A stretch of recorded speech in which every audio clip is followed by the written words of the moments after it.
Welcome back to our channel, where we provide updates and undisclosed narratives on Catherine, Princess of Wales and her royal family. We provide you with the exciting news Princess Anne drops, a royal bombshell over Princess Dina's true love, that shocked King Charles. This news from Princess Anne regarding Diana's real love upsets the very foundations of royal history and points to a guy who is nowhere near the palace gates. A new piece of information about the heart of Diana, Princess of Wales, has sent shockwaves across royal circles and sparked interest among historians. This is one of the most lasting mysteries of the contemporary monarchy. This find has shocked everyone from historians to those in the royal family. There were two men who defined Diana's love life for many years: her rocky marriage to Prince Charles, the heir to the throne, and her final high-profile engagement to the film magnate Dodi Fayed. Both of these individuals were the main characters in the story. But a fresh confession that has secretly been linked to the famously stoic Princess Anne has changed this story, showing that the world has been looking at it the wrong way all along. Sources close to the royal family say that Princess Anne, in a rare moment of honesty, said that the man Diana really loved was neither the prince she married nor the millionaire she died with. This information came out at a time of unusual honesty. The person in issue was someone else entirely, a persona, who kept in the shadows far away from the flashbulbs and headlines that characterized Diana's existence. Allegedly, Anne informed a close friend it wasn't Charles, and it definitely wasn't Dodi. She loved a man who was not well known to the world. He gave her a sense of peace that she had never felt before. This shocking news has sparked a renewed interest in Diana's private life. It points directly to a 2-year relationship that many people have long thought was the most essential and real of her years after her divorce. Dr.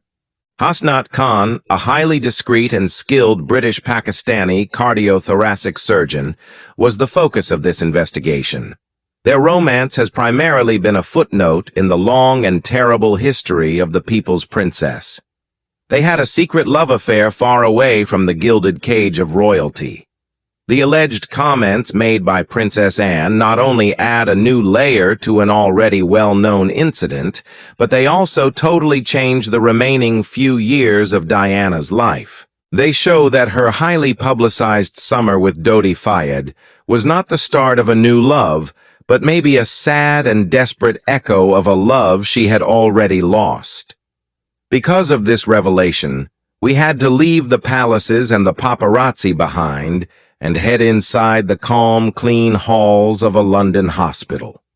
There, a princess who wanted a normal existence met a guy who didn't care about her title, but about the woman who was hiding beneath the crown. The unexpected meeting. A hospital visit that changed everything. The story doesn't start with a royal dance or a state dinner. Instead, it begins at the Royal Brompton Hospital in London, where the hospital is located. It was the month of April 1995. The Princess of Wales was with Prince Charles on a regular philanthropic event. She had just broken up with him and was trying to figure out how to live a life that was half in and half out of the monarchy. She was there to comfort a friend whose husband was recovering from major heart surgery. Cameras followed her as they normally did, and they caught the well-crafted image of compassion and responsibility that she was. Destiny, on the other hand, got in the way somewhere between the smell of antiseptic and the calm murmurs of the doctors. The hospital's administration formally presented her to Dr. Hasnat Khan, who is known to be one of the best cardiac surgeons at the hospital. She had never been around him before. Khan didn't appear to care at all that the royal family was in front of him. He wore basic medical scrubs, and his face showed how exhausted he was after working a long, hard shift. There was just a polite nod, no fawning or bowing down to the person. When asked to talk about his work for the visiting princess, he respectfully said no. He stated in a serious but not rude voice, "My patient needs me more than royal courtesy right now." Then he left to do his duties. "I'm sorry for any trouble this may cause." Diana, a woman whose entire life was a drama set up for other people, found this little act of resistance thrilling. She had found someone who didn't want anything from her in a world where everyone wanted something from her, whether it was a picture, a quote, or a little part of her royal beauty.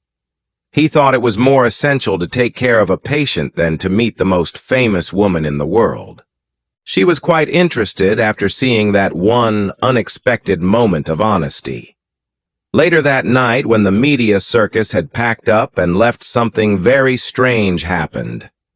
Diana returned to the hospital after getting rid of her public persona. She was able to slip in without being identified as the Princess of Wales because she was inspired by a little sense of human connection. She found Dr. Khan in the basic, quiet hospital cafeteria. It was a world of coffee that had been heated up and sandwiches from vending machines. It was quite different from the beautiful china at Kensington Palace. That night their conversation was genuine and easy, without the fake smiles and rehearsed politeness that marked her public life. He didn't talk about society or titles.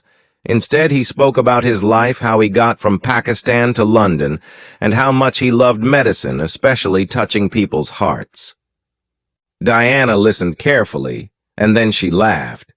It was such a natural and free laugh that even Diana was surprised. "You haven't asked me about my marriage or my divorce," she said with a trace of surprise in her voice. "In other words, you are treating me like a normal person." Khan smiled, but it was evident that he was tired. "You are, aren't you?" Her answer was kind, but it had the weight of 15 years of being in the public eye. "I haven't been able to act that way in a long time." The talk didn't end until 2 in the morning. The surgeon and the princess, who were from 2 very different worlds, discovered a deep, echoing loneliness that haunts people who are under a lot of stress. They learned that they were connected and that they shared a sense of purpose. Khan told her, "I became a doctor so that I could heal people." "How did you become a princess?" "In the clean air," she muttered. "I didn't," and the confession hung in the air. She added, "I was born into the wrong fairy tale." After that night, they began to bond, and they kept it a secret for a long time. The way they spoke to each other was a work of art in how delicate it was. Diana, the most wanted woman in the world, wore wigs, simple clothes, and sunglasses to meet him so she could practice hiding. She would sneak into the hospital via the back gates or meet him for private dinners at restaurants that were hidden away in the wings to avoid being found out. She wasn't seeking for a flashy or high-status job for the first time since she was a youngster. She was looking for peace. She also found it in Hasnat Khan. A love that is kept hidden in the shadows, Mr. Wonderful, and the search for keeping things normal. Diana lived a double life for the next 2 years of her marriage. During the day, she was a passionate supporter of charitable causes and a loving mother to 2 children who would one day become kings. At night, she was just Diana, a woman full of love.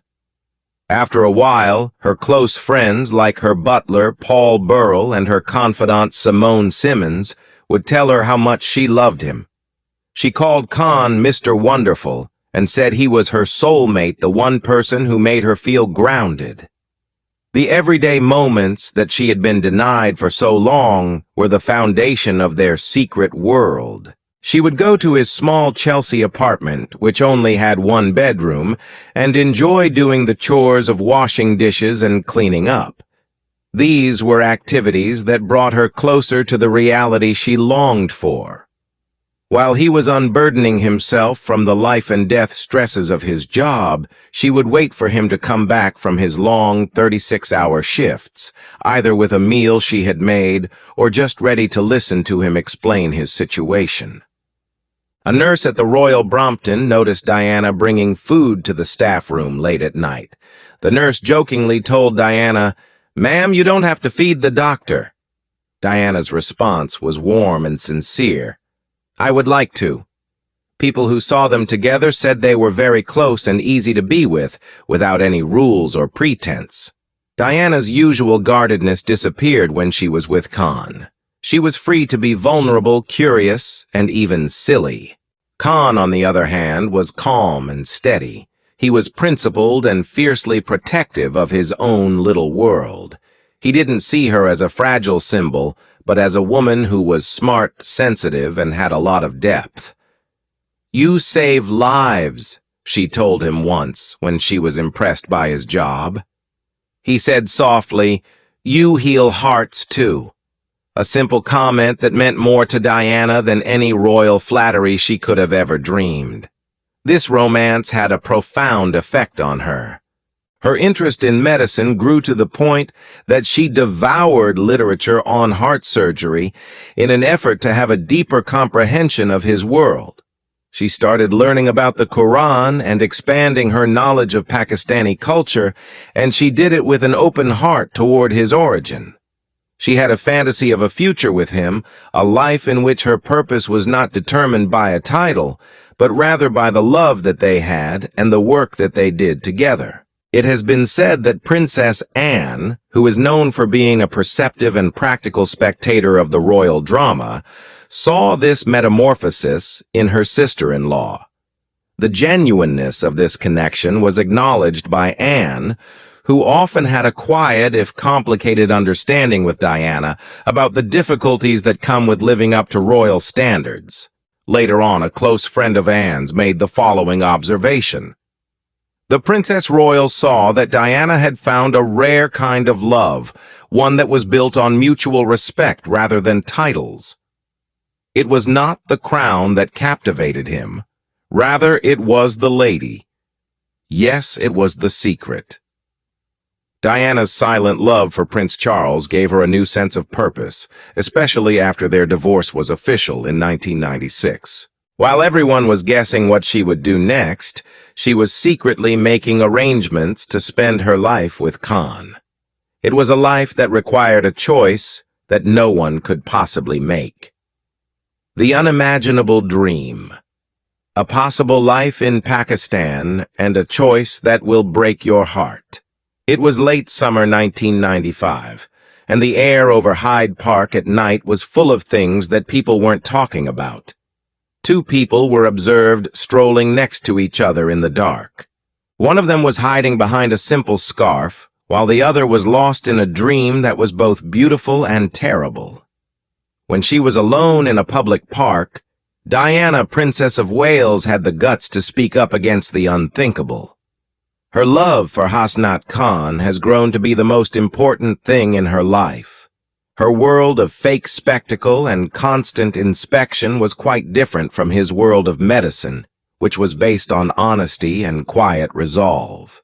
She regarded him as more than just a companion.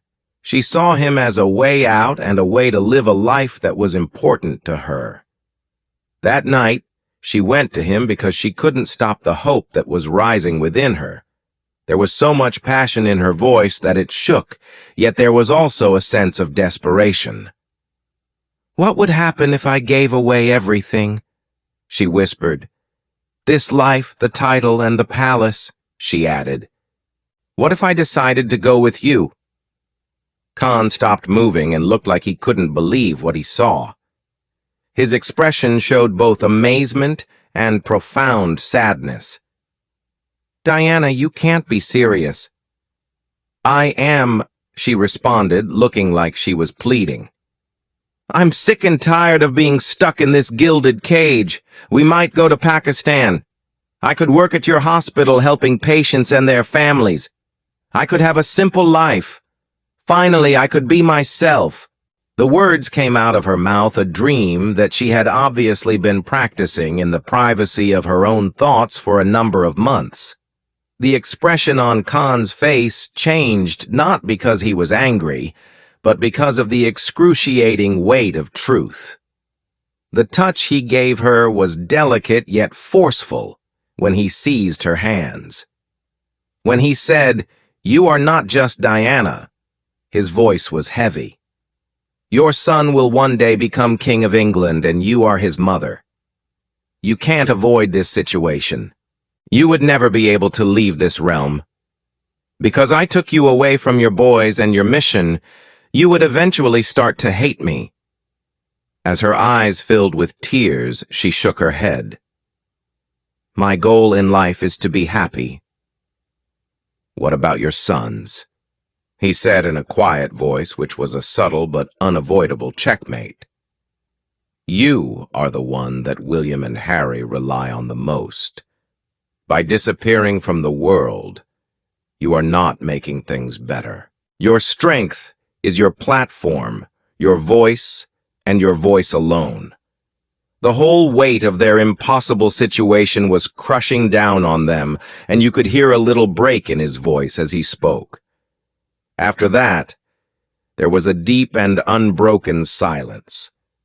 At that moment, Diana realized that his love for her was the kind that makes sacrifices for the other person's happiness. He was protecting her, not rejecting her. He was protecting her from the terrible things that would happen if a princess went against her duty and left her children for love. "But love should be enough," she said in a quiet voice, as her final desperate plea. She could feel the sorrow in Khan's eyes, which was a mirror of her own.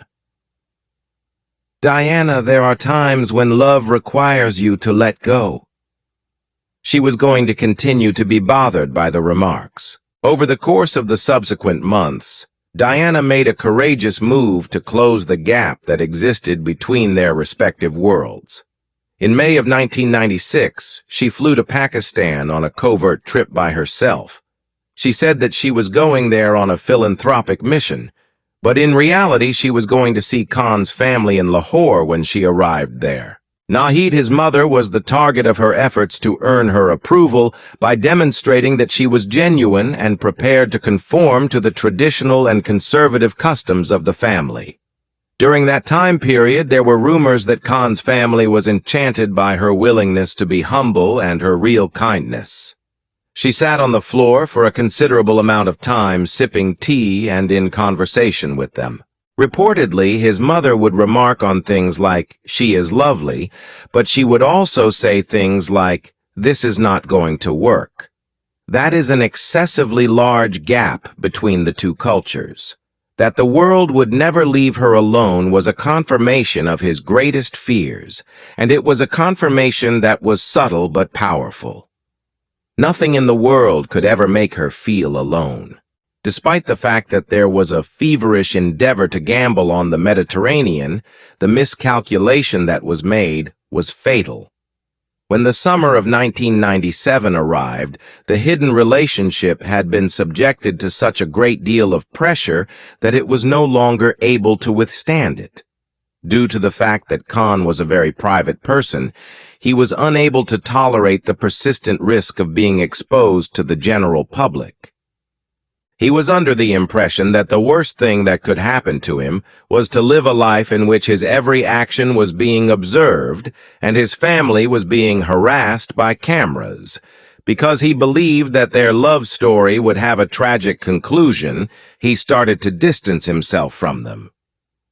On the other side, Diana was not prepared to extend her hand to give back. In an attempt to demonstrate that their love could endure the scrutiny of the public, or even to coerce him into marrying her, she made a choice that would ultimately turn out to be terrible and fatal. Following receipt of the invitation, she consented to spend the summer of that year on board the yacht belonging to Mohammed Al-Fayed, which was located in the south of France, together with his son Dodi. At the time, Diana was wearing a bikini and smiling in the warm sun of the Mediterranean while standing on the diving board of the Jonacol. The photographs that were taken became renowned. The news media went absolutely crazy all over the world, reporting that the lonely princess had at long last found love with a rich and gorgeous guy. A whirlwind romance took place in every single country on the planet. People who were closest to Diana, such as Princess Anne, had a totally different perspective on what was going on, as has been stated up until this point. On the other hand, the situation was quite different. They saw it as a desperate and well-planned wager on their chance. It was not that Diana was falling in love with Dodi Fayed. Rather, she was attempting to convey a message to Hasnat Khan by the way that she appeared. She expressed her concerns to a friend. If he sees me with someone else, maybe he'll realize that he can't live without me. Maybe he'll be so jealous of me that he'll want to fight me. When it came to judgment, the error was quite significant. According to Khan, who placed the utmost importance on privacy and discretion, Diana's public exhibition with Dodi was not a call to action when it occurred. It was a treacherous act. His reaction was one of full and utter amazement when the photographs of her kissing Dodi appeared on the front pages of the newspaper. As a result of her actions, she converted their private altercation into a public display, which was precisely what he had always dreaded would occur. According to reports, their last phone chat was filled with a great deal of suffering and confusion. It was in a voice that was filled with rage that he spoke to her saying, "You're using him to get to me," without making any sound. "It would be inappropriate for you to publicly express your affection for me if you actually loved me." As Diana came to the realization that she had made a mistake, she had the sensation of being struck by a tremendous weight. All of her efforts to repair their relationship had only served to make matters more difficult. As soon as she reached the end of the call that evening, she was certain that something deep inside her had been permanently damaged.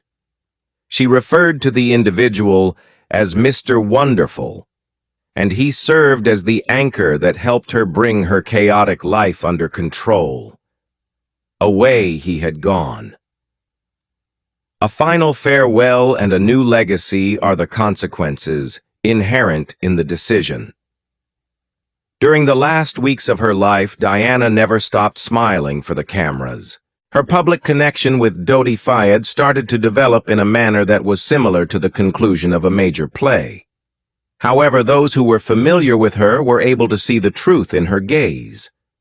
The sheen had disappeared, and in its stead came a dreary and enduring melancholy.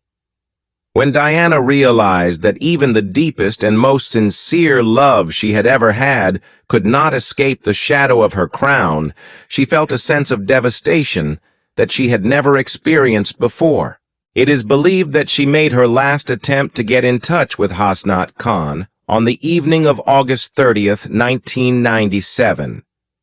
The fatal accident that took place in Paris took place just a few hours before this event took place, because he had lately changed his phone number in order to escape the media intrusion that had gotten increasingly severe surrounding her. He did not get a response to his original phone number. In the early morning hours of August 31st, Dr. Khan was making his rounds at the hospital when he received the news of her passing. According to witnesses, he was so depressed that he collapsed to the ground and uttered her name over and over again. At Westminster Abbey, where there were 2,000 mourners, he attended her funeral in a low-key manner hidden among the visitors. He seemed to be the only one there wearing a black suit and sunglasses, and his face revealed the suffering that he was experiencing in his private life. Over the course of many years, Hasnat Khan chose to remain quiet out of respect for his family and declined financial incentives to tell his tale. He went back to his work of healing hearts, but the memory of the lady he loved and lost left a scar on his own heart. He was still unable to move completely. The official inquest into her death, which took place in 2008, was the first time that he publicly expressed his feelings for her. He expressed how much they loved each other and how a regular life together would have been difficult due to the continuous pressure from the media. The most recent remarks made by Princess Anne signify a definitive conclusion to this covert history. The people who were closest to Diana have always maintained that the greatest love of her life was not a prince or a playboy, but rather a modest doctor who loved her for who she was, and not for what she was perceived to be. It is her perspective, which is from inside the stoic heart of the royal family, that lends support to what they have consistently said. It was not so much that her disclosure altered the course of history, as it was that it added to it. It demonstrated to us that the symbol was really a genuine lady who desired nothing more than a love that was unrestricted and not complicated.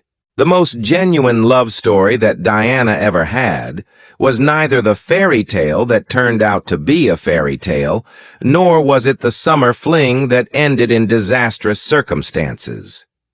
It was the narrative that was spoken in hushed tones in the corridors of the hospital and lived in small moments of normality.